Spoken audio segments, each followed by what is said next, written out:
दोस्तों good morning, जय माता, जय मां मोगल, जय द्वारकाधीश। तो फरी नवा ब्लॉक में तमारुं स्वागत है। तो काले कई गाड़ी अपनी खाली नहीं थई अने आजे पण खाली थाय तो थाय तो आपणे खाली करवा जाईशुं, नकर पछी आपणे अहीं आराम करशुं। जो अपनी गाड़ी पड़ी है, हजी ત્યાં पड़ी है अपनी गाड़ी। जो अपनी गाड़ी है અને હવે આપણે જઈશું ચા પીવા માટે। તો અહીંયા આગળ ટપરી છે ને, આપણે જઈશું ચા પીવા માટે। આ હાઈવે છે, આ બધી અન્ના ગાડીઓ પડી છે જો।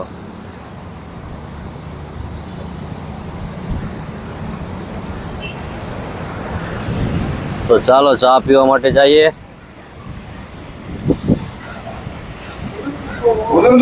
ચા બનાવવાની સ્ટાર્ટ। வடனே சவுந்து போவோம், இது கருப்பாயிடும்।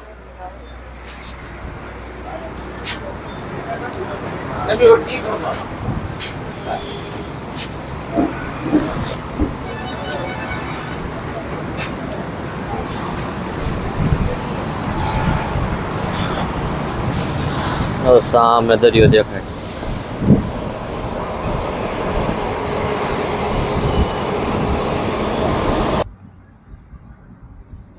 તો હાલો મિત્રો, બધા નાસ્તો કરવા માટે આપણે ઘરેથી લાડવો લાવ્યા હતા। તો જો નાસ્તો કરીએ છીએ આપણે।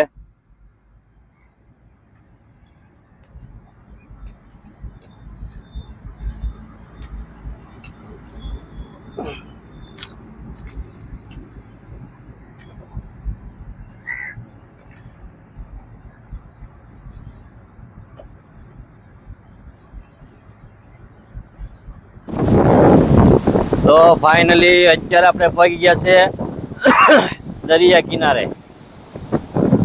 સવારમાં આપણે ચા પાણી પીને આપણે આવી ગયા છે દરિયા કિનારે। તો તમે જોઈ શકો છો તો દરિયો કેવો છે, જોવો પાણી એવું તાજું તેલ હો।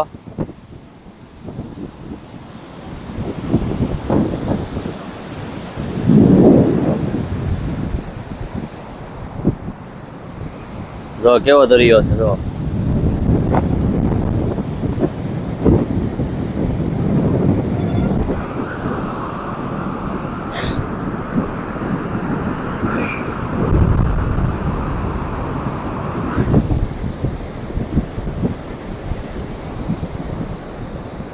આ બધા મસબા પડ્યા છે।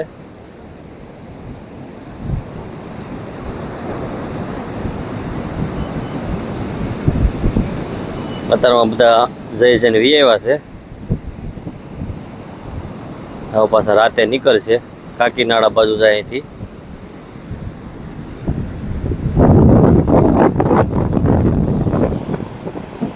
જો આ શું છે જો તમે,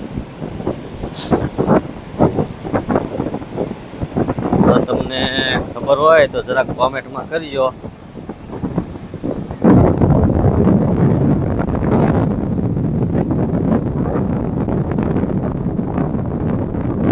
શું છે જરાક પૂછતા હોય તો કોમેન્ટ કરજો, તમને ખબર હોય તો। બાકી મને તો ખબર જ છે શું છે એમ।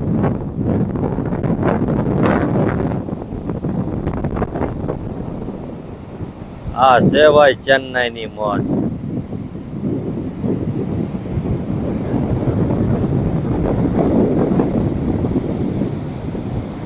કાર પડી છે જો 3 TN7 સાતડો આ એનું કાર્યાલય છે, ઓફિસ છે। આ મંદિર છે,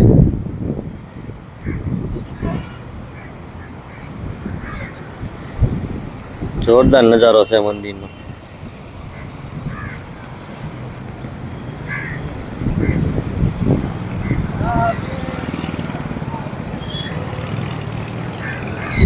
સામે આપણી ગાડી પડી છે।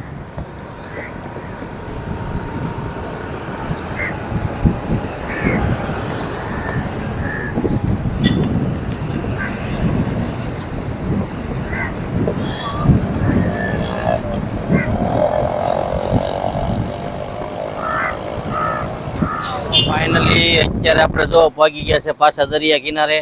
આજ પણ કઈ ગાડી આપણી ખાલી થવાની છે નહીં અને થાય છે નહીં, હું તો એમ કહું. કેમ કે આલા ખરો તો એટલું બધું બગડી ગયું ને, 3 દિવસ ગાડી તો ખાલી થશે જ નહીં હજી મારી તો. એનું કારણ શું છે ભાઈ? કે જો ગાડીઓ અહીંયા એટલી બધી આવી જાય ને કારક એટલે તમારે ગાડી ખાલી જ ન થાય. એક ગાડી ખાલી થાય પછી 3 દિવસ ગાડી ખાલી થાય એક ગાડી. અને મારી ગાડી ખાલી થતા પેલા 2 દિવસ અગાઉ ખાલી થઈ, એટલે મારી ગાડી હવે 3 દિવસ પછી થશે. એટલે સમજો ને મારે 5 દિવસ ટૂંકમાં એની થઈ જાય છે, સમજ્યા? તો આપણે અત્યારે આવી ગયા છે સમુદ્ર કિનારે. જોવો કેવો આરામ કરે છે, ઠંડો પવન એવો આવે છે અને આપણે અહીં બેઠા છે. તો વિડીયોમાં કન્ટિન્યુ બન્યા રહેજો. વિડીયો સારો લાગે તો લાઈક, શેર અને સબસ્ક્રાઈબ કરજો. હવે અહીંયા આગળ હજી કેટલા દિવસ બેસવાનું થાય કંઈ નક્કી નથી. અહીંયા જમવાની બહુ તકલીફ પડે આ મદ્રાસમાં. બાકી બીજી તો કાંઈ તકલીફ નથી પડતી, પણ જમવાની એક મદ્રાસમાં તકલીફ પડે અહીંયા આગળ. તો સારું, ચાલો તમને દરિયાનો વ્યૂ થોડો બતાવું. તો જો આ દરિયો છે.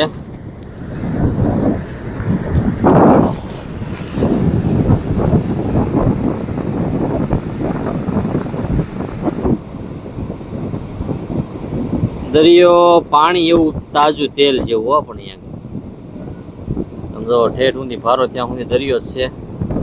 આ બાજુ સમજો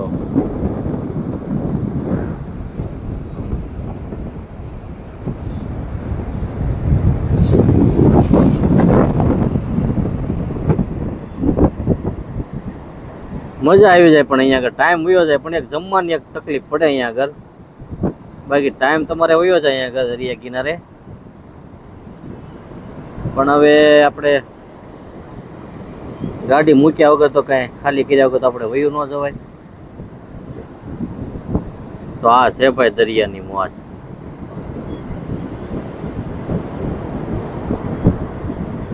તો ફાઇનલી જો અત્યારે આપણે સમુદ્ર કિનારે છીએ. તો તમે પથ્થર જુઓ કેવા મોટા મોટા છે. મારી પાછળ દેખાય તમને દરિયો છે.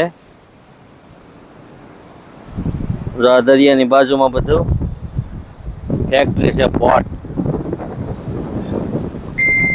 આ દરિયો છે સમજો.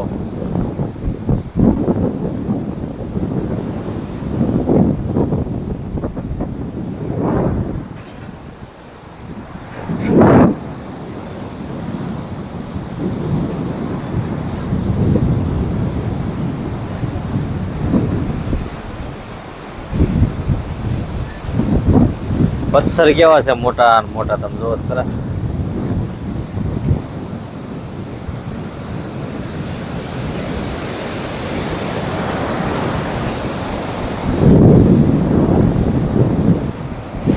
તો ફાઇનલી અત્યારે આપણે જો થોડા કાંઠે હતા તો થોડાક આપણે અંદર જઈએ, દરિયાની વચ્ચે જઈએ થોડાક આપણે અંદર.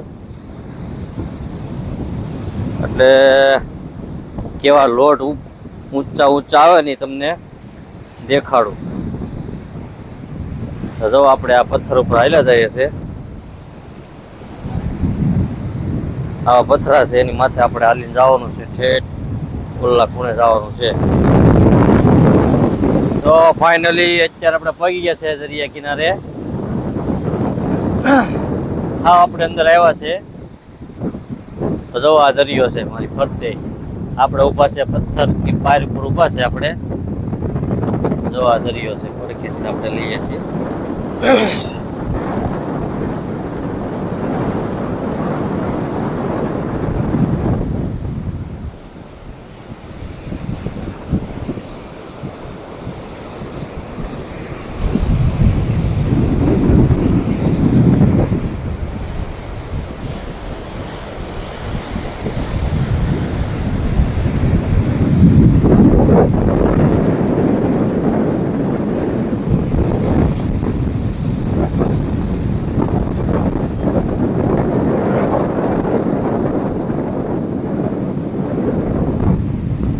આ છે ભાઈ ચેન્નઈની મોજ.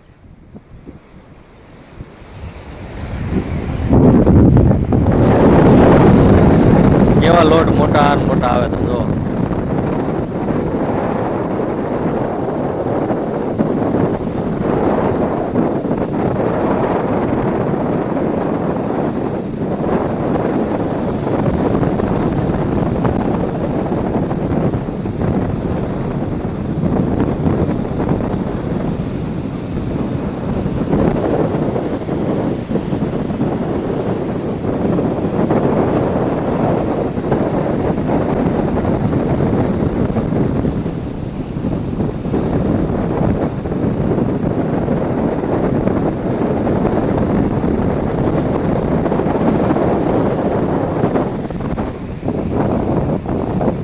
આ કાંઠો છે.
તો ફાઇનલી અત્યારે જો આપણે આવી ગયા છે પાછા હાવ કાંઠે આવી ગયા છે, દરિયા કાંઠે.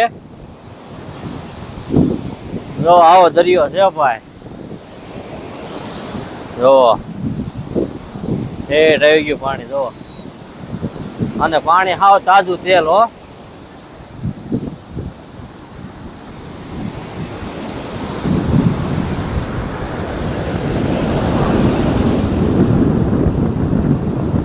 આ દરિયાની મજા લેવી હોય તો ચેન્નાઈ આવવું પડે મારા વાલા.